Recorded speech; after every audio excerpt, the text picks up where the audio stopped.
Hi everyone. In this video, I'm going to show you how to prevent duplicate values from being entered in a column using Excel's data validation feature. Let's get started. First, we need to select the cell range where we want to prevent duplicates. Next, go to the Data tab in the ribbon. In the Data Tools group, click Data Validation. In the Data Validation dialog box, make sure you're on the Settings tab. Change the Allow drop-down to Custom. This allows us to create a custom formula to prevent duplicates.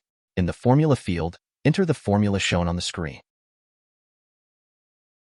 Now, let's set up an error alert to notify users when they try to enter a duplicate value. Switch to the Error Alert tab in the Data Validation dialog box.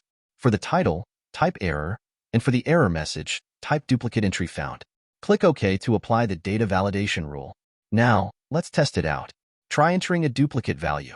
You should see the error message we set up, and Excel will prevent you from entering the duplicate. Thanks for watching. Please like, share, and subscribe for more helpful tutorials.